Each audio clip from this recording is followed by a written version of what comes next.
السلام عليكم ورحمة الله.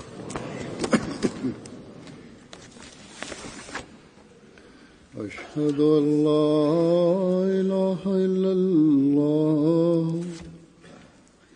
وحده لا شريك له وأشهد أن محمدا عبده ورسوله أما بعد فأعوذ بالله من الشيطان الرجيم بسم الله الرحمن الرحيم الحمد لله رب العالمين الرحمن الرحيم مالك يوم الدين إياك نعبد وإياك نستعين اهدنا الصراط المستقيم صراط الذين أنعمت عليهم غير المغضوب عليهم ولا الضالين.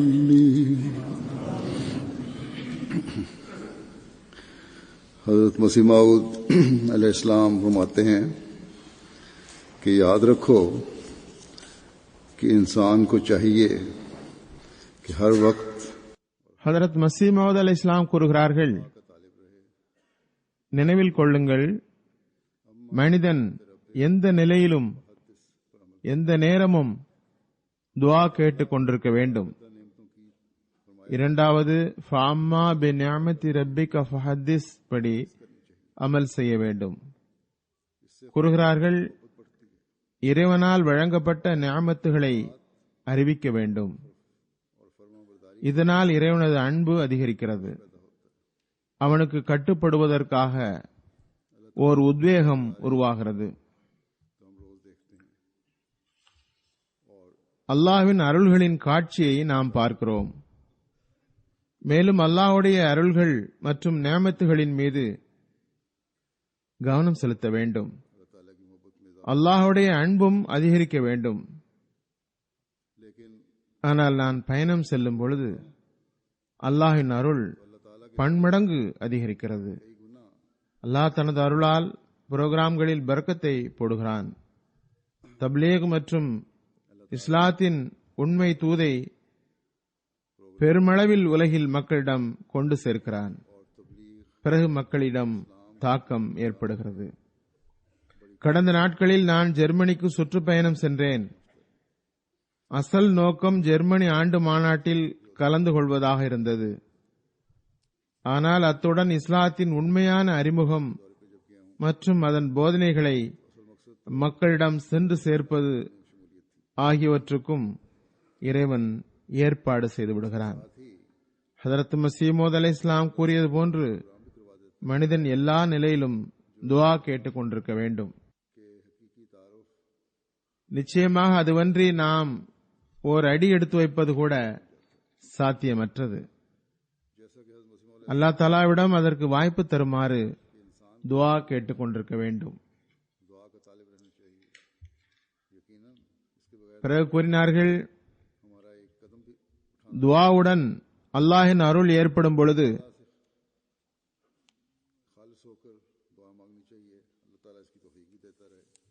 இறைவன் சுயமே தனது தோற்ற பொலிவை காட்டியவாறு தனது அருளை பன்மடங்கு அதிகமாக வழங்கும் பொழுது அவனது அருள்களை நாம் நினைவு கூறுவதும் குறிப்பிடுவதும் கூட முன்னரை விட அதிகமாக இருக்க வேண்டும்.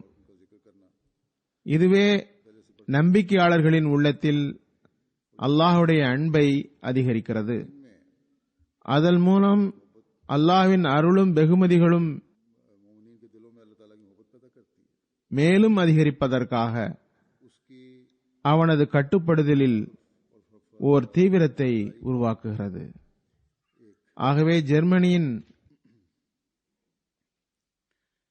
மாநாடுகளிலும் மற்ற நிகழ்ச்சிகளிலும் இறை அருள் ஏற்பட்டது.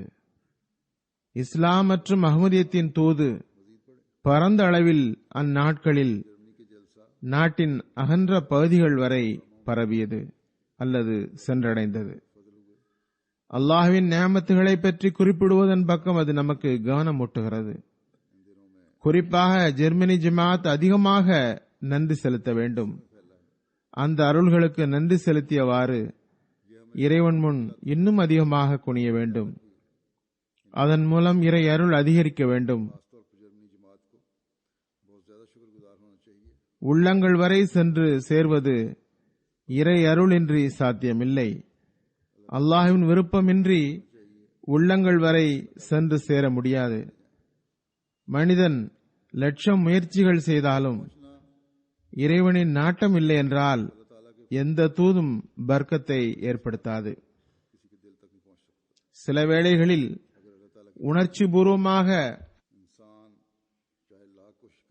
பேசும் பேச்சாளர்களின் சொற்பொழிவுகள் தாக்கத்தை ஏற்படுத்தாது. ஆனால் சாதாரண எளிய முறையில் செய்யப்படும் சொற்பொழிவு தாக்கத்தை ஏற்படுத்திவிடும். அதன் காட்சி மாநாட்டில் தென்பட்டது. வெளிநாடுகளிலிருந்து விருந்தாளிகள் வந்திருந்தனர். அவர்களின் தாக்கங்களை கூறும் பொழுது இது வெளிப்பட்டது. அது பற்றி சுருக்கமாக இப்போது நான் கூறுவேன். ஜெர்மனியில் அல்லாஹ்வின் அருளால் கிழக்கு ஐரோப்பா மற்றும் அண்டை நாடுகளில் இருந்து நிறைய பேர் மாநாட்டில் கலந்து கொள்ள வந்திருந்தனர். நிறைய ஜமாத் அல்லாதவர்களும் முஸ்லிம் அல்லாதவர்களும் இருந்தனர். அஹ்மதிகளின் தொடர்புகளின் காரணத்தால் உண்மையை அறிய வந்திருந்தனர். பிறகு காலத்தின் இமாமின் அடியார்களுள் ஒருவராக இணைந்து விடுகின்றனர். பிறகு பையத்தும் செய்து விடுகின்றனர். இவ்வருடமும் ஜெர்மனி ஆண்டு மாநாட்டில் கலந்து கொள்வதற்காக Macedonia, Bosnia, Kosovo, Montenegro, Bulgaria, Albania, Latvia, Russia, Hungary, Lithuania, Croatia, Slovenia நாடுகளில் இருந்து மக்கள் வந்திருந்தனர். அதுபோன்று ஐரோப்பாவின் அண்டை நாடுகளான Belgium, Holland, Sweden, France, Spain, Italy ஆகிய நாடுகளில் இருந்தும் புதிதாக பைஅத் செய்தவர்களும் ஜமாத் அல்லாதவர்களும் வந்திருந்தனர். அதுபோன்று ஜெர்மனியில் வசிக்கக்கூடிய ரஷ்ய நாடுகளின் அகமதிகள், ஜமாத் அல்லாதவர்கள், துருக்கியிலிருந்தும் அகமதிகள் மற்றும் ஜமாத் அல்லாதவர்கள் பெருமளவில் வந்திருந்தனர். இவர்கள் அனைவரிடமும் சந்திப்பும் நிகழ்ந்தது. கேள்வி பதில் கூட்டமும் நடந்தது. சிலரின் தாக்கங்களை எடுத்து வைக்கிறேன். அல்பேனியாவிலிருந்து 16 பேர் வந்திருந்தனர். அவர்கள் மாநாட்டு நிகழ்ச்சிகளை பார்த்து பையத்தும் செய்தனர். ஒரு நண்பர் அல்வின் ஜேப்பா சாஹிப் தமது மனைவியுடன் மாநாட்டில் கலந்து கொண்டார். இருவரும் சட்டத்துறையை சார்ந்தவர்கள். ஆனால் அவர் ஒரு அஹ்மதியாக இருந்தும் அவரது மனைவி இந்த மாநாட்டில்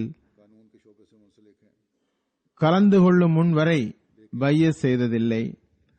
ஆனால் அல்ஹம்துலில்லாஹ் மாநாட்டில் கலந்து கொண்ட பிறகு, மக்களை சந்தித்த பிறகு பையத் செய்துவிட்டார்.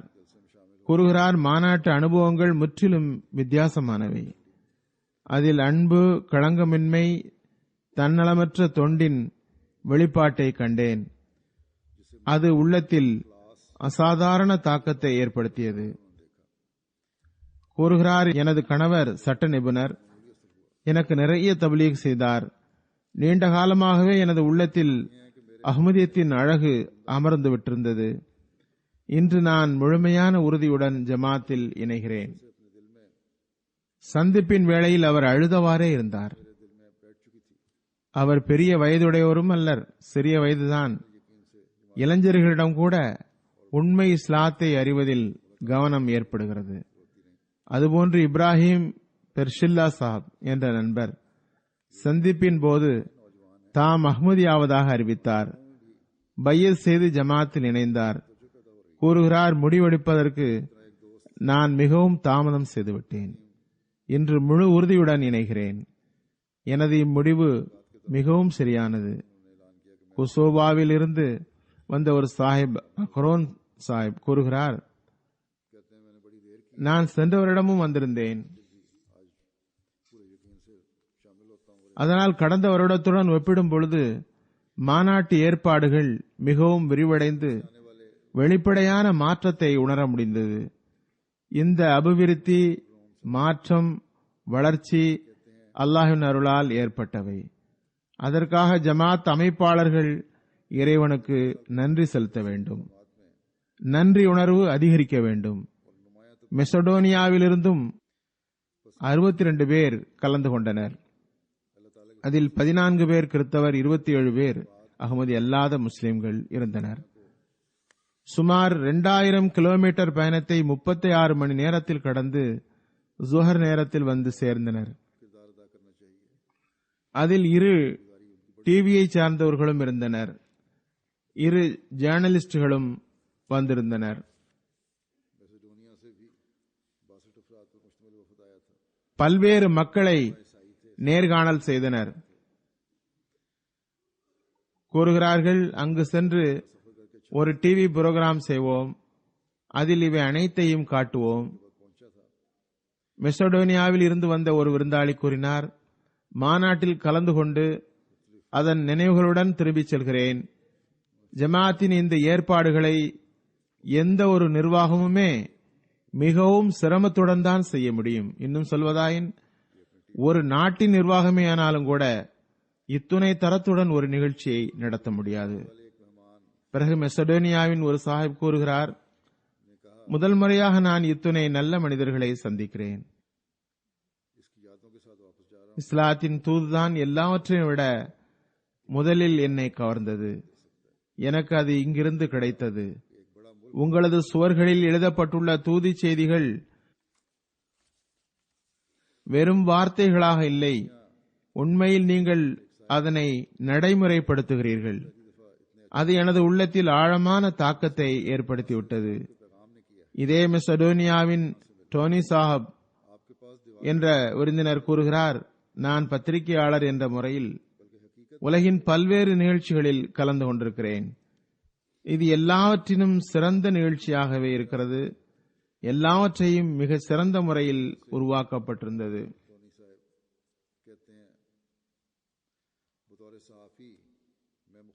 இங்கிருந்த டிசிப்ளின் தான் என்னை மிகவும் கவர்ந்தது.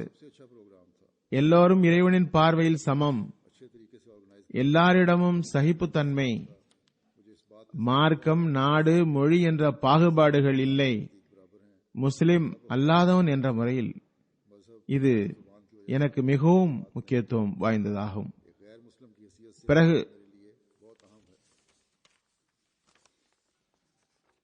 பிறகு மெசடோனியாவில் இருந்து வந்த ஒரு விருந்தாளி கூறுகிறார், மாநாட்டில் முதல் முறையாக கலந்து கொள்கிறேன். என்னை பொறுத்தவரை எல்லாமே புதிதாக இருந்தது. இஸ்லாத்தில் இத்தகைய ஒரு ஜமாத் இருப்பதை இந்த மாநாட்டில் கலந்து கொள்ளும் வரை அறிந்திருக்கவில்லை. என்னை நான் அறிவு ரீதியில் உணர்கிறேன், அனுபவமும் படுகிறேன். இந்த ஜமாத்தின் ஓர் அங்கம் என்று நான் உணர்கிறேன்.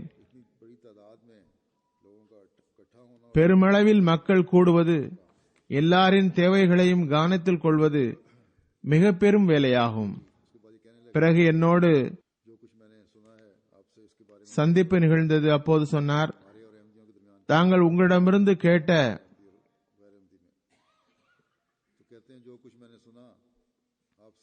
நான் உங்களிடமிருந்து கேட்ட அனைத்தையும் குறித்து ஆய்வு செய்வேன். எமக்கும் அகமதிகளுக்கும் என்ன வித்தியாசம் என்பதை ஆய்வேன். இதுவே அவரது கேள்வியாக இருந்தது. கூறுகிறார், நான் கேட்டவரை மிக நன்றாக இருந்தது. எனது தூது செய்தியாவது, எனது நாடு மற்றும் மற்ற நாடுகளில் எங்கெல்லாம் ஜமாத்து நிலைநாட்டப்படவில்லையோ அங்கெல்லாம் ஜமாத்தின் பிரச்சாரகர்கள் அனுப்பப்பட வேண்டும். அஹ்மதியத் என்றால் என்ன என்று அங்கு மக்களுக்கு சொல்ல வேண்டும். இந்த வேண்டுகோள் அங்கொன்று இங்கொன்று என்றில்லாமல் நிறைய பேரிடமிருந்து எழுந்தது. மெசடோனியாவின் விருந்தினர் குழுவில் ஒரு சாஹிப் கூறுகிறார், எனக்கு முதல் முறையாக முஸ்லிம்களுடன் நெருக்கமாக அறிமுகம் ஏற்பட்டுள்ளது. இஸ்லாமிய போதனையை குறித்த சொற்பொழிவுகளை கேட்டோம். விருந்தோம்புபவர்கள் எம்மை எப்படி வரவேற்றார்கள் என்றால், அது நீண்ட காலமாக எங்களுக்கிடையே தொடர்பு இருந்தது போல் இருந்தது. போஸ்னியாவின் ஒரு சாஹிப் கூறுகிறார், இவருக்கு முதலில் ஜமாத்துடன் உறுதியான தொடர்பு இருந்ததில்லை. ஆனால் ஜமாத் அஹ்மதியாவின் இமாமுடன் சந்திப்பு நிகழ்ந்த பிறகு அவரிடம் அசாதாரண மாற்றம் ஏற்பட்டது. ஜமாத் பற்றியும் குறிப்பாக ஹலீஃபத்துல் மஸீஹ் பற்றி உள்ளத்தில் பெரும் மரியாதை ஏற்பட்டுவிட்டது. ஸ்வீடனிலிருந்து ஒரு ரஷ்ய குடும்பம் வந்திருந்தது. அவர்களுள் ஒரு நண்பர் ஐதௌரி சாப் தனது குடும்பத்துடன் மாநாட்டில் கலந்து கொண்டிருந்தார். அவர் 2013 அஹ்மதியத்தை ஏற்றுக்கொண்டிருந்தார். ஆனால் என்னை சந்தித்ததில்லை. சந்தித்த பிறகு மிகவும் உணர்ச்சி பொங்க கூடியவரானார். இந்த சந்திப்பு கிடைக்கும் என்று நினைக்கவில்லை, வாய்ப்பு கிடைத்துவிட்டது என்று அதனை பலமுறை வெளிப்படுத்தினார். உணர்ச்சி பூர்வமாக இருந்தார். அவரது கால்களில் வலி இருந்தது. மொரபி சாப் எழுதியுள்ளார், வரும்பொழுது 2 மணி நேரத்துக்கு ஒரு முறை நிற்குமாறு கூறி வந்தார். காலை சிறிது ஆசுவாசப்படுத்தியவாறு செல்ல வேண்டியிருந்தது. ஆனால் திரும்பி செல்லும் பொழுது 17 மணி நேரம் இவர் இடையில் நிற்காமல் பயணம் செய்தார். இடையில் நிற்கவே இல்லையே, எப்படி என்று வீடு சேர்ந்ததும் கேட்டபோது, மாநாட்டின் பரக்கத்தால் எனது காலின் வலியின் உணர்வே இல்லாமல் போய்விட்டது என்று கூறினார். பிறகு குரேஷியாவின் குழு வந்திருந்தது. அதில் உள்ள ஒருவர் யுசீதா சாஹிப் கூறினார், ஜமாத்தின் மாநாட்டுக்கு வருவதற்கு முன்பு அதன் தற்போதைய தலைவரின் நூலான world crisis and path way to peace என்ற நூலை படித்தேன். அதுபோன்று 2014-15 அமைதி குறித்த கருத்தரங்கில் கலிஃபத்துல் மஸீஹ் அவருடைய 2 உரைகளையும் வாசித்தேன். ஜமாத்தின் தலைவர் சில விஷயங்களில் முழுமையான கண்டிப்பானவராக இருப்பார் போலும் என்பது எனது கருத்தாக இருந்தது. அவர்களை சந்தித்த பிறகு எனது அக்கருத்து அழிந்துவிட்டது. மேலும் அதற்கு பிறகு அவர் ஜமாத்தை பற்றி மேலும் ஆய்வு செய்ய தொடங்கினார். ஹங்கேரியின் ஒரு நண்பர் நதீம் சாஹிப் மாநாட்டில் கலந்து கொண்டார். காவல்துறையில் பல்வேறு பொறுப்புகளில் பணியாற்றியவர். ஹங்கேரியின் பிரைம் மினிஸ்டர் பெயரில் ஒரு நிதியம் உருவாக்கப்பட்டுள்ளது. அதன் மூலம் மனிதநேய பணிகளை செய்து வருகின்றனர். அவர்கள் மதத்தை பொறுத்தவரை கிறிஸ்தவர்கள். அவர்கள் தமது உணர்வை இவ்வாறு வெளிப்படுத்துகின்றனர்: சிறியவர் பெரியவர் அனைவரும் ஒருவர் மற்றவருக்கு சலாம் கூறுகிறார்கள், அன்புடன் தழுவுகின்றார்கள்.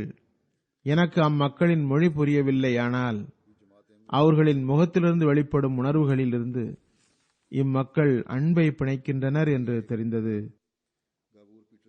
நான் உலகை பார்த்துள்ளேன், ஆனால் கிழக்கிலிருந்து மேற்கு வரை இக்காட்சியை கண்டதே இல்லை. இந்த மாநாட்டிலிருந்து எனக்கு வியத்தகு தாக்கம் ஏற்பட்டுள்ளது. நிச்சயமாக நான் எனது நண்பர்கள், தெரிந்தவர்கள் அனைவரிடமும் அஹ்மதியா ஜமாத்தின் இந்த மாநாடு குறித்து கூறுவேன். ஹங்கேரியின் காபூர் பீட்டர் சாப் கூறுகிறார், இவர் மதத்தால் யூதர்.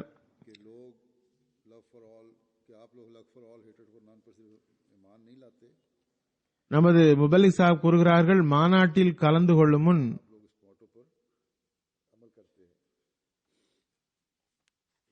யூத மதத்தை பற்றி பேச்சு வந்தது. பல நேரங்களில் அவர் பிடிவாதமாக வாதம் செய்வார். என்னுடன் சந்திப்பு நிகழ்ந்த பிறகு அவர் கூறினார், நீங்கள் லவ் ஃபார் ஆல் ஹேட்டட் ஃபார் நன் என்பதின் மீது ஈமான் மட்டும் கொள்ளவில்லை, மாறாக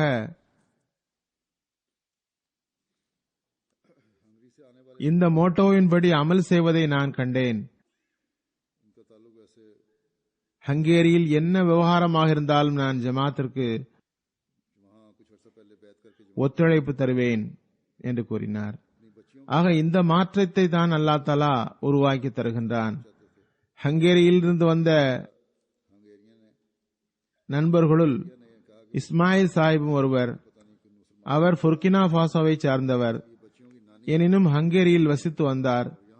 சில காலம் முன் அங்கு பையத் செய்து ஜமாத்தில் இணைந்திருந்தார்.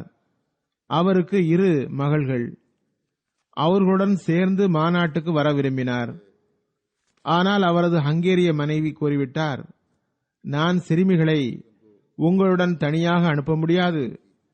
ஏனென்றால் நீங்கள் முஸ்லிம்களிடம் போகிறீர்கள், அவர்களை தெரியாது என்று கூறி சிறுமிகளுடன் தாய் வழி பாட்டியையும் உடன் அனுப்பி வைத்திருந்தார். இங்கு வந்து அவர்களுக்கு ஏற்பட்ட தாக்கமாவது, அந்த பாட்டி கூறினார், முதலில் அவர் மாநாட்டின் பல்வேறு நிகழ்ச்சிகளை பார்த்தார். ஒன் கம்யூனிட்டி ஒன் லீடர் என்ற வீடியோ காட்டப்பட்டது. அதனால் அவருக்கு சிறப்பான தாக்கம் ஏற்பட்டது. மாநாட்டு திடலை அடையும் முன் தலையை மூடுவதற்கு துணி ஏதும் கொண்டு வரவில்லையே என்றார். பிறகு உடனிருந்த பெண்ணிடம் ஒரு சிறு துணியை வாங்கி தலையை மூடிக்கொண்டார். சந்திப்பின் போது மிகவும் உணர்ச்சி பூர்வமாக இருந்தார். முற்றிலும் ஒரு புதிய உலகை பார்க்கிறேன், எனது சந்தேகங்கள் முற்றிலும் அகன்றுவிட்டன என்றார்.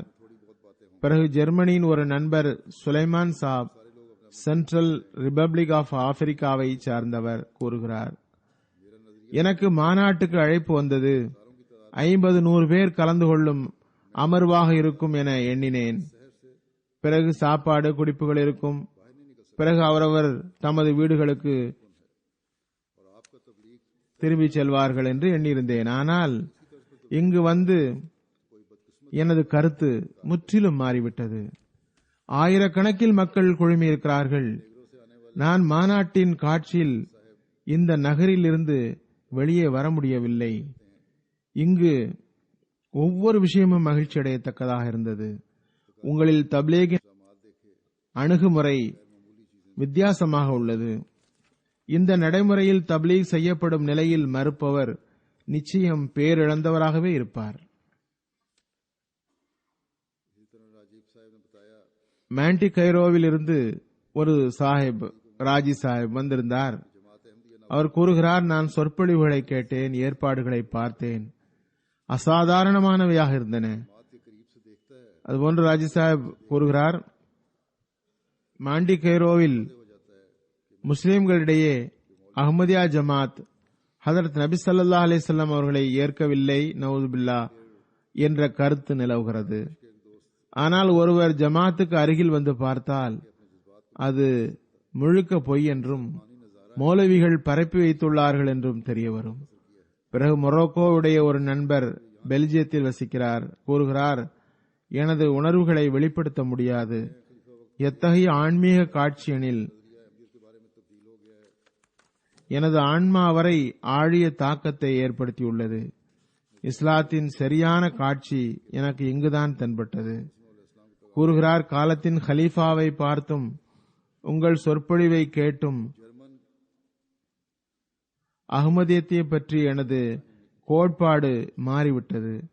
அல்லாஹ் தஆலா எனக்கு எத்தகைய பையத் செய்வதற்கு வாய்ப்பு தர வேண்டும் எனில் நான் மார்க்க தொண்டனாகி ஹதரத் மஸீமூத் அலைஹிஸ்ஸலாமுடைய தூதை உலகில் பரப்புபவனாக வேண்டும். ஒரு ஜெர்மனி நண்பர் ஹோகோ போனிக்கல் சாப் கூறுகிறார், அஹ்மதியத்தை பற்றி நான் தெரிந்து கொள்வதற்கு கிடைத்த முதல் வாய்ப்பு இது. பிறகு என்னை பற்றி கூறுகிறார், இவர் கூறியது அனைத்தும் உண்மை. எல்லா மனிதர்களும் இதனை அமல்படுத்த தொடங்கிவிட்டால் முழு உலகில் அமைதி பரவிவிடும். நான் எதிர்பார்த்ததை விட இஸ்லாத்தை பற்றி அதிகம் கற்றுக்கொண்டேன். எனக்கு மிகவும் இன்பம் கிடைத்தது. பிறகு பிரான்ஸ் உடைய புதிதாக பையத் செய்த ஆன்லி அன்பான் சாஹிப் கும்ரோஸ் தீவை சார்ந்தவர். இவர் 3 வாரம் முன்புதான் பையத் செய்துள்ளார். கூறுகிறார், நான் முஸ்லீமாகத்தான் இருந்தேன், ஆனால் உறுதிப்பாடு கிடைத்ததில்லை. நேற்று ஹலீஃபத்துல் மசீஹின் பின்னால் ஜும்மா தொழுத போது எனக்கு இன்பம் தென்பட்டது. முதன்முறையாக அழுகை வந்தது. ஜமாத்தில் இணையும் முன் சிக்கிக் கொண்டிருந்த எனது அனைத்து பணிகளும் நான் பையத் செய்ததில் இருந்து மிகவும் எளிதாகிவிட்டது. தினமும் இறை அடையாளங்கள் தென்படுகின்றன. ஒரு மாணவர் கூறுகிறார், இங்கு வரும் முன் என் மனதில் எலக்ட்ரானிக் ஊடகங்கள் மூலம் இஸ்லாத்தை பற்றி மிகவும் தவறான அபிப்பிராயம்தான் நிலை பெற்றிருந்தது. இங்கு சொற்பொழிவுகளை கேட்டு நிகழ்ச்சிகளை பார்த்து எல்லாம் மாறிவிட்டது. மக்களின் கருத்து மிகவும் உண்மையானது. இன்று உண்மையான இஸ்லாத்தினை உங்களின் வடிவத்தில் காணுகிறேன். இவ்வாறு பல்வேறு மக்களின் கருத்துகள் உள்ளன. லித்துவேனியாவில் இருந்து வந்த ஒரு வக்கீல் கூறினார், நான் மாநாட்டில் கலந்து கொண்டு மிகவும் கவரப்பட்டுள்ளேன். நான் உங்கள் ஹலீஃபாக்களின் சொற்பொழிவுகளை கேட்டேன். இஸ்லாம் பற்றி என்னை பொறுத்தவரை அது ஒரு புதிய அனுபவமாகும். இங்கு வந்து இஸ்லாத்தின் உண்மையான போதனையை பற்றி தெரிய வந்தது. நான் உங்களுக்கு நன்றி தெரிவித்துக் கொள்கிறேன். நான் ஒரு வக்கீல் என்ற முறையில் லித்துவேனியாவில் உங்கள் ஜமாத்தின் செயல்பாடுகளில் சட்ட ரீதியான எல்லா உதவிகளையும் செய்ய முழுமையாக முயற்சி செய்வேன். உங்களுக்கு ஆதரவாக இருப்பேன். போஸ்னியாவை சார்ந்த ஒரு சாஹிப் கூறினார், ஹல்வத்துல் மசி அவர்கள் ஓர் உயிருள்ள இறைவனை எடுத்து வைத்தார்கள். இப்போது ஜமாத் அஹ்மதியா எத்தகைய ஜமாத் என்றால் அது இறைவன் இன்றும் உயிருடன் இருக்கிறான் என்று வாதம் செய்கிறது. அதனை காட்டவும் செய்கிறது. இதனையெல்லாம் அவர்கள் எளிய வார்த்தைகளில் ஆனால் மிக உயரிய முறையில் கற்பித்தார்கள்.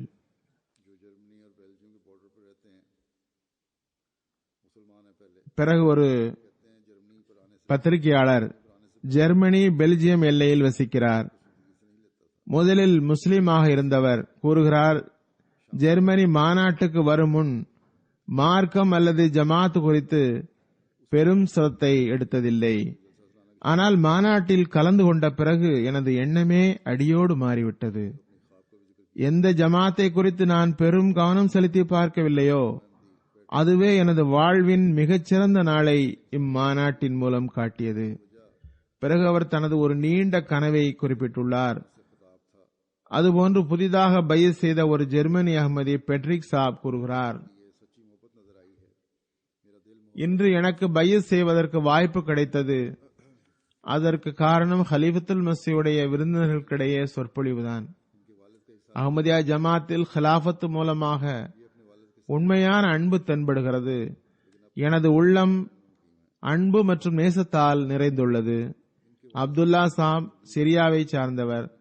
அவரது தந்தை பல வருடங்களாக அஹ்மதியாக இருந்தார். இவர் தனது தந்தையுடன் ரஷ்யாவில் வாழ்ந்தார்.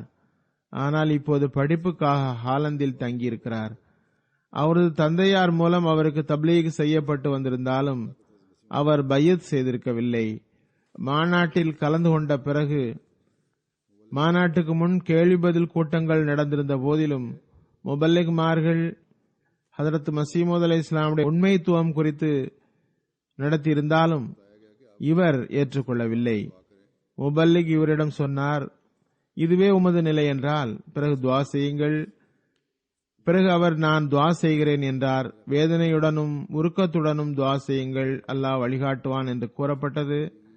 மாநாட்டின் 2வது நாளில் எனது உரை இருந்தது. அதற்கு பிறகு தப்லீக் செய்யப்படுவதற்காக வந்திருந்த விருந்தினருடன் மீட்டிங் இருந்தது. அதில் அவர் கலந்து கொண்டிருந்தாரா இல்லையா என்று தெரியவில்லை. எவ்வாறு இருப்பினும் நான் சொற்பொழிவாற்றிய அன்றே அவர் நமது முபல்லிகிடம் ஹதரத் மசீமூத் அலைஹிஸ்ஸலாமுடைய உண்மைக்காக திருக்குர்ஆனிலிருந்து ஒரே ஓர் ஆதாரம் தாருங்கள் என்று கூறினாராம். நமது முபல்லிக் ஆதாரம் தந்தார். சில முன்னறிவிப்புகள் மற்றும் ஜமாத்தின் முன்னேற்றங்கள் குறித்தும் கூறினார். உடனே நான் பையத் செய்ய விரும்புகிறேன், ஏனெனில் எனக்கு இறைவன் அடையாளம் காட்டிவிட்டான் என்றார். இரவில் நான் மிகவும் உருகி துவா செய்தேன். இரவில் நான் உறங்கியதும் கனவில் கண்டேன், பெரிய சுவரில் பெரிய எழுத்துக்களில் அல் அஹ்மதியா என்று எழுதியிருந்தது. அதிலிருந்து அசாதாரண ஒளி பொங்கி வருகிறது. அதுபோன்று நான் ஜெர்மனியில் சொற்பொழிவாற்றும் பொழுது அவர் கூறுகிறார், எனது உள்ளத்தில் ஒரு ஆசை எழுந்தது. அந்தோ நான் ஹலிஃபத்துல் மசீஹுடன் அவர்கள் அருகில் நிற்பதற்கு வாய்ப்பு கிடைக்க வேண்டுமே. பிறகு சிறிது நேரத்திற்கு பிறகு என்னிடம் ஒரு சிறு மயக்கம் ஏற்பட்டதாக உணர்கிறேன்.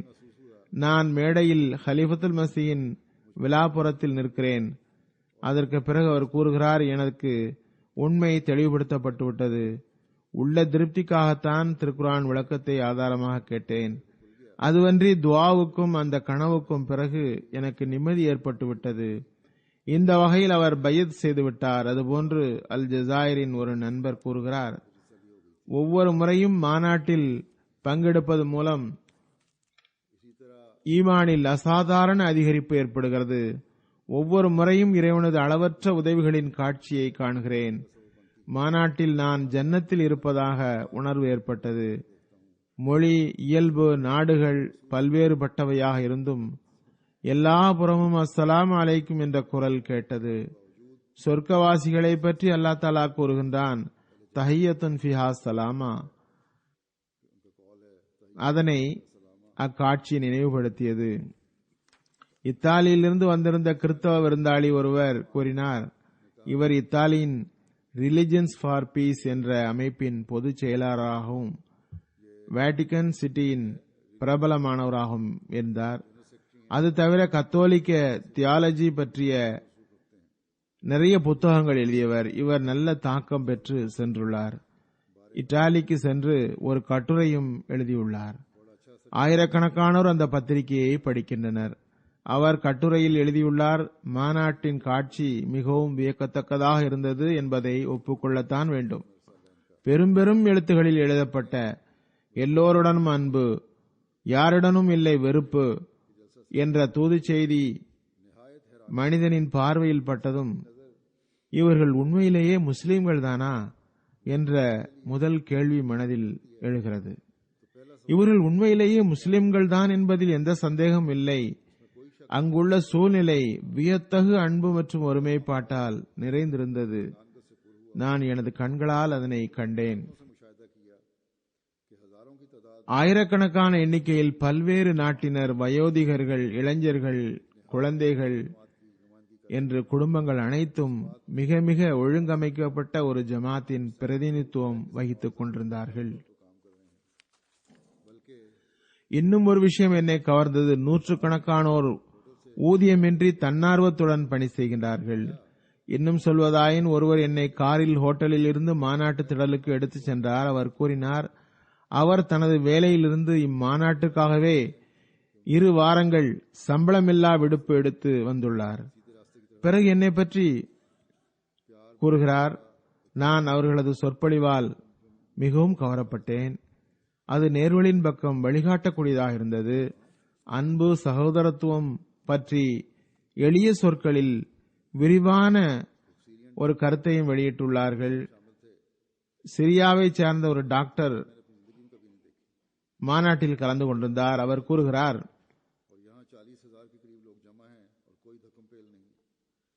அத்தகைய ஒழுங்கமைக்கப்பட்ட ஒரு அமைப்பை என் வாழ்வில் கண்டதில்லை. நம்மால் 6 பேரை கூட சமாளிக்க முடியாது. அங்கு 40,000 பேர் கூடியிருந்தார்கள். எந்த தள்ளுமுள்ளும் இல்லை. நான் உள்ளத்தால் ஹதரத் மிர்சா சாப் மற்றும் அவரது கலீஃபாக்களுக்கு மரியாதையை தருகிறேன். கூறுகிறார், நான் பராஹினே அஹ்மதியாவை முழுவதுமாக படித்துள்ளேன். இறைவன் மீது ஆணை, 19ஆம் நூற்றாண்டில் இஸ்லாத்தினை பாதுகாக்க அதுபோன்ற எந்த நூலும் எழுதப்படவில்லை. அரபு நாட்டிலும் இல்லை, வேறு எந்த நாட்டிலும் இல்லை.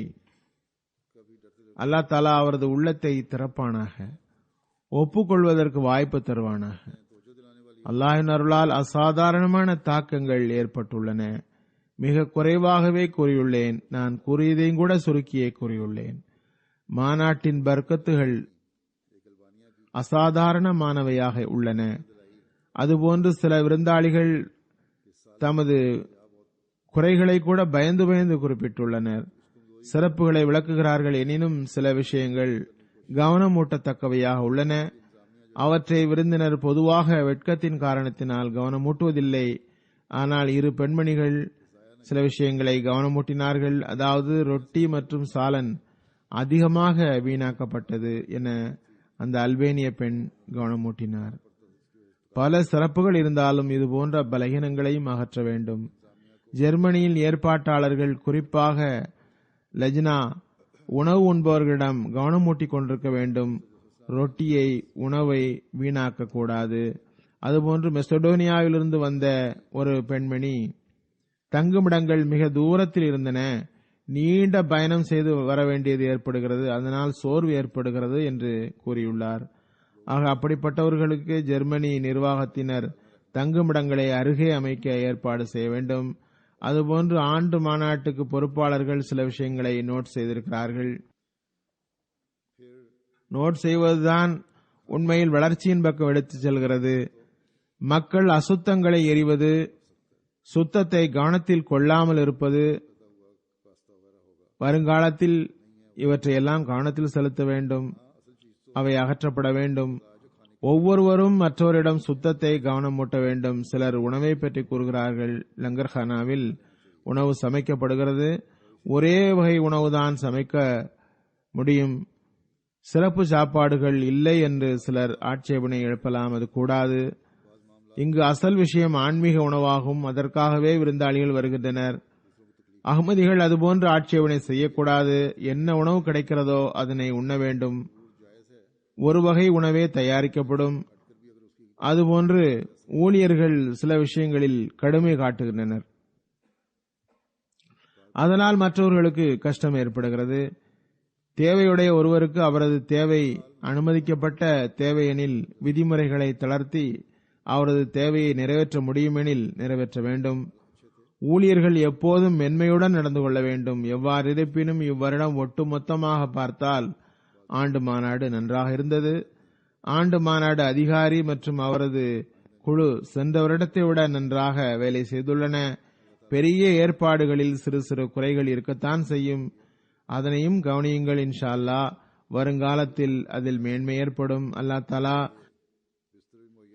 எல்லா ஊழியர்களுக்கும் நற்கூலி வழங்குவானாக. மிகவும் உழைத்திருக்கிறார்கள்.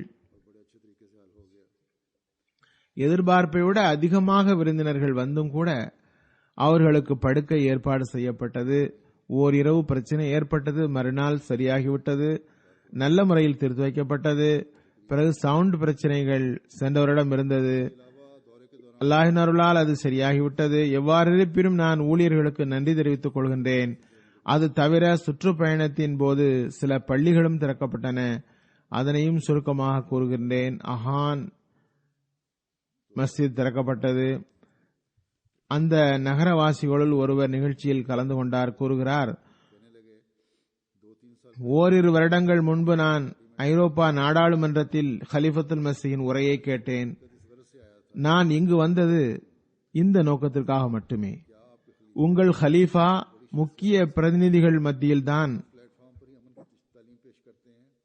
அமைதியை பற்றி பேசுகிறாரா அல்லது சிறிய தகுதியுடைய மக்கள் கலந்து கொள்ளும் நிகழ்ச்சிகளிலும் கூட அதை பற்றி பேசுகிறாரா என்று ஒப்பாய்வு செய்வதற்காகவே வந்தேன். இரு பாலிசிகள் வைத்திருக்கிறாரா என்று பார்ப்பதே நோக்கமாக இருந்தது. இந்த வகையில் நான் ஹலீஃபாவின் சொற்பொழிவை கேட்டேன்.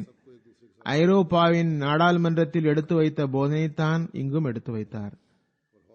எல்லோரும் ஒருவர் மற்றவர் மீது அன்பு, சமத்துவம் பேண வேண்டும், பொறுமையை கடைபிடிக்க வேண்டும், பரந்த மனப்பான்மையுடன் நடந்து கொள்ள வேண்டும், ஒருவருக்கொருவர் நன்மை செய்ய வேண்டும் என்றுதான் எடுத்து வைத்தார். இவை அனைத்தும் என்னை பெரிதும் கவர்ந்தன.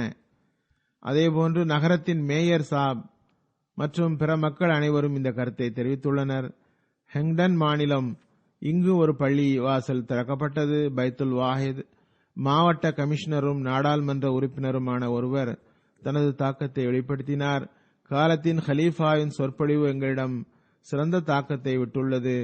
அவர் முஸ்லிம் அல்லாத நகரவாசிகளை நேரடியாக விழித்தும் மனித குலத்துக்கு கவனமூட்டியும் ஒரே இறைவனை சார்ந்தவர்களாக இருப்பதால் ஒருவர் மற்றவரை கவனத்தில் கொள்ள வேண்டும் என்றும் அமைதியின் வழியில் விவகாரங்கள் தீர்க்க வேண்டும் என்றும் கூறியுள்ளார். இந்த சொற்பொழிவை இன்டர்நெட்டிலும் கிடைக்க செய்ய வேண்டும் என்று வேண்டுகோள் விடுத்தார்.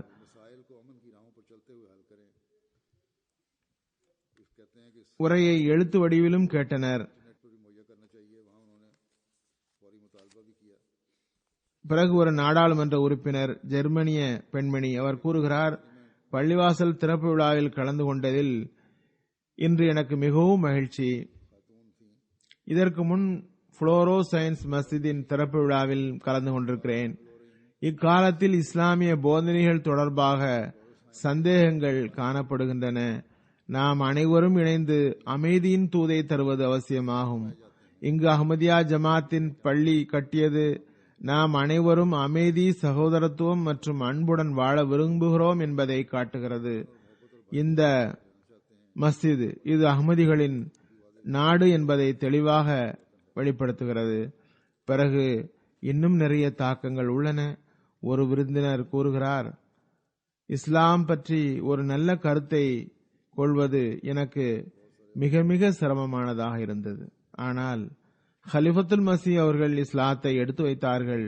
அந்த இஸ்லாத்தை பார்க்கிற பொழுது இஸ்லாம் அமைதி, கருணையின் போதனையை தரும் மார்க்கம் என்று தெரிகிறது. இஸ்லாத்தின் இந்த தோற்றம் குர்ஆனுக்கு முற்றிலும் ஏற்ப அமைந்துள்ளது.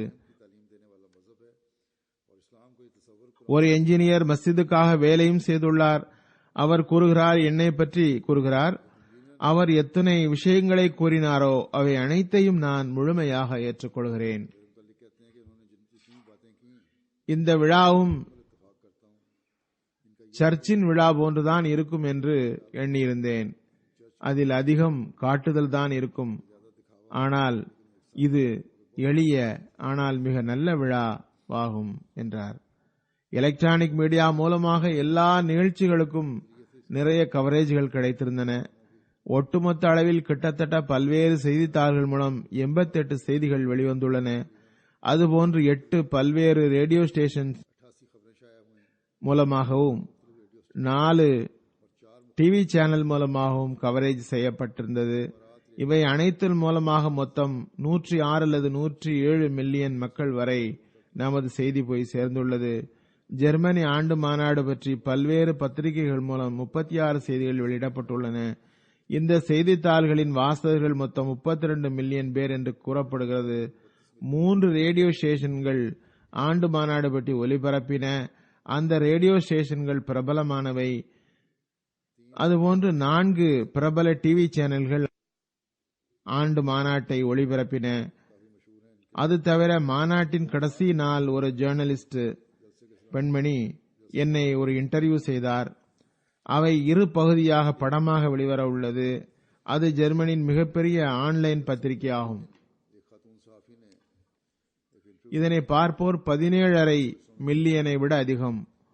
எனவே 2 வகை செய்தி ஊடகங்கள் மூலம் மொத்தம் சென்றடைய செய்யப்பட்ட மக்கள் எண்ணிக்கை 34 மில்லியன் பேர். பிறகு பள்ளியின் திறப்பு விழா பற்றி பல்வேறு பத்திரிகைகளில் கிட்டத்தட்ட 50 செய்திகள் வந்துள்ளன. அந்த பத்திரிகைகளின் மொத்த வாசகர் எண்ணிக்கை 62 மில்லியன் ஆகும்.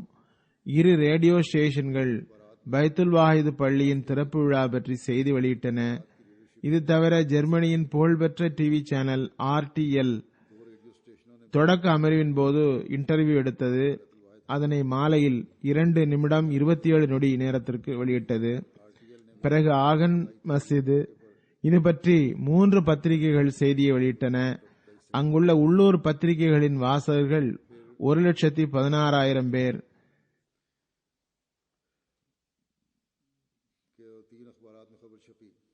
பிறகு ஒரு பள்ளியின் அடிக்கல் நாட்டு விழா.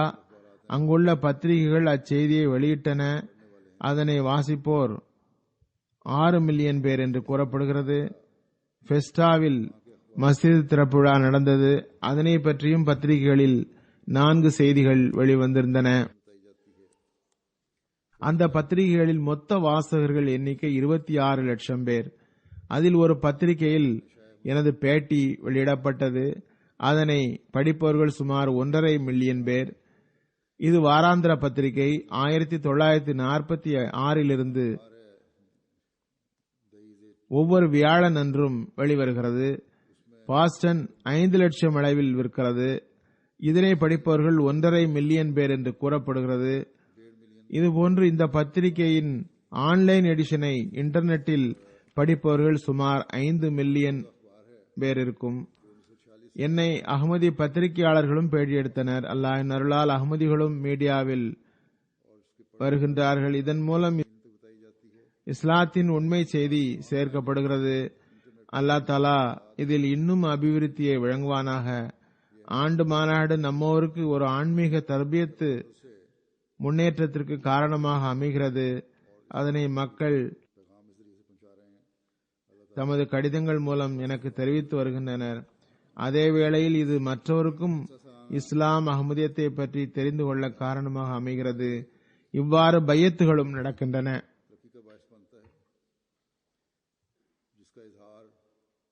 பலர் முன்னரே ஜமாத் அமைப்புக்கு தெரிந்தவரை பையத் செய்ய தயாராக இருக்கவில்லை.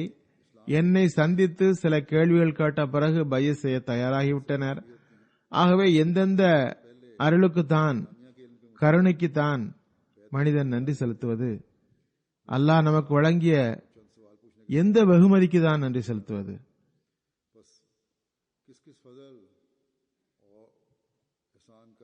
ஜமாத் மக்கள் இந்த அருள்களை பெறுபவர்களாக ஆவார்களாக. புதிதாக பையத் செய்தவர்களும் சரியான முறையில் இதனை விளங்க வேண்டும். மாநாட்டின் பர்க்கத்துகள் பரந்த அளவில் பரவட்டுமாக. அல்லாஹ் தஆலா இதில் கலந்து கொண்ட எல்லா ஜமாத் மக்களுக்கும் இதிலிருந்து நிரந்தர பயன் பெறுவதற்கு வாய்ப்பு தருவானாக. நாம் அனைவரையும் உண்மையான நன்றியுடைமை உள்ளவர்களாக்குவானாக. தொழுகைக்கு பிறகு ஒரு காயப் ஜனாசா தொழுவிப்பேன். இவர் கண்ணியத்திற்குரிய ரஷீதா பேகம் சாஹிபா. இவர் காதியான் தர்வேஷான முகமது தீன் சாப் பதருடைய மனைவி ஆவார்கள். 1 ஜூன் 2015 அன்று தமது 77ஆம் வயதில் இறை நியதிப்படி வஃபாத்தாகி உள்ளார்கள். இன்னா லில்லாஹி வ இன்னா இலைஹி ராஜிஊன். இவர்கள் கர்நாடகத்தை சார்ந்தவர். முகமது தீன் சாப் பதருடன் இவருக்கு திருமணம் நடந்தது. இவர் 313 தர்வேஷ்களில் ஒருவர்.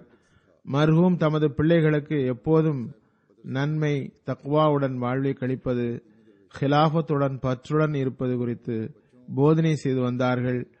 தர்வேஷ் போன்று இக்கட்டான நிலைகளிலும் பெரிய குடும்பம் இருந்தும் பொறுமையுடன் வாழ்ந்தார்கள். 4 மகன்களையும் 4 மகள்களையும் தமது நினைவாக விட்டுச் சென்றுள்ளார்கள். அவரது 2 மகன்கள் இயக்க பணி செய்பவர்கள். கண்ணியத்திற்குரிய முபஷிர் அஹமத் சாப் பதர் நாயிப் சதுர் உமேமியாகவும் லோக்கல் முரப்பியாகவும் உள்ளார். மற்றும் தாஹிர் அஹமத் சாப் பதர் நாயிப் நாசிர் பைத்துல் மால் ஹர்ஜாக இருக்கிறார். இவரது மருமகன் முனீர் அகமது ஹாபிசாபாதி அவர்கள் வக்கீல அலா தஹரீக் ஜதீதாகவும் இன்னொரு மருமகன் ஷம்சுத்தீன் சாப் மல்லிமாகவும் தொண்டாற்றுகின்றனர். மர்ஹூமா மூசியா ஆவார்கள். வேஷ்தி மக்பரா காதியானில் அடங்கப்பட்டுள்ளார்கள். அல்லாஹ் அவருக்கு மன்னிப்பை வழங்குவானாக, தகுதியை உயர்த்துவானாக, தமது திருப்தியின் ஜன்னத்தில் இடமளிப்பானாக. அல்லாஹ் தஆலா இவரது உறவினர்களுக்கு பொறுமையை செய்ய வாய்ப்பு தருவானாக. இவரது சிறப்புகளை உயிருடன் வைத்திருக்க வாய்ப்பு தருவானாக.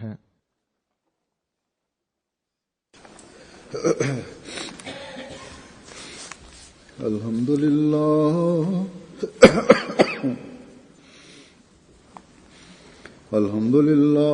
நஹ்மதுஹு வ நஸ்தஈனுஹு வ நஸ்தக்ஃபிருஹு வ நு'மினு பிஹி வ நதவக்கலு அலைஹி வ நஅஊது பில்லாஹி மின் ஷுரூரி அன்ஃபுஸினா வ மின் ஸய்யிஆத்தி அஅமாலினா.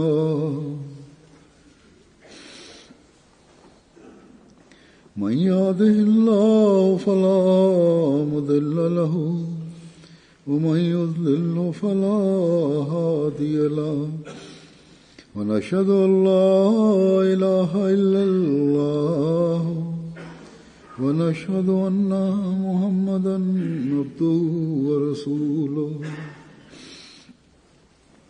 عباد الله رحمكم الله إن الله يأمر بالعدل والإحسان وإيتاء ذي القربى وينهى عن الفحشاء والمنكر والبغي يعظكم لعلكم تذكرون اذكروا الله يذكركم وادعوه يستجب لكم ولذكر الله أكبر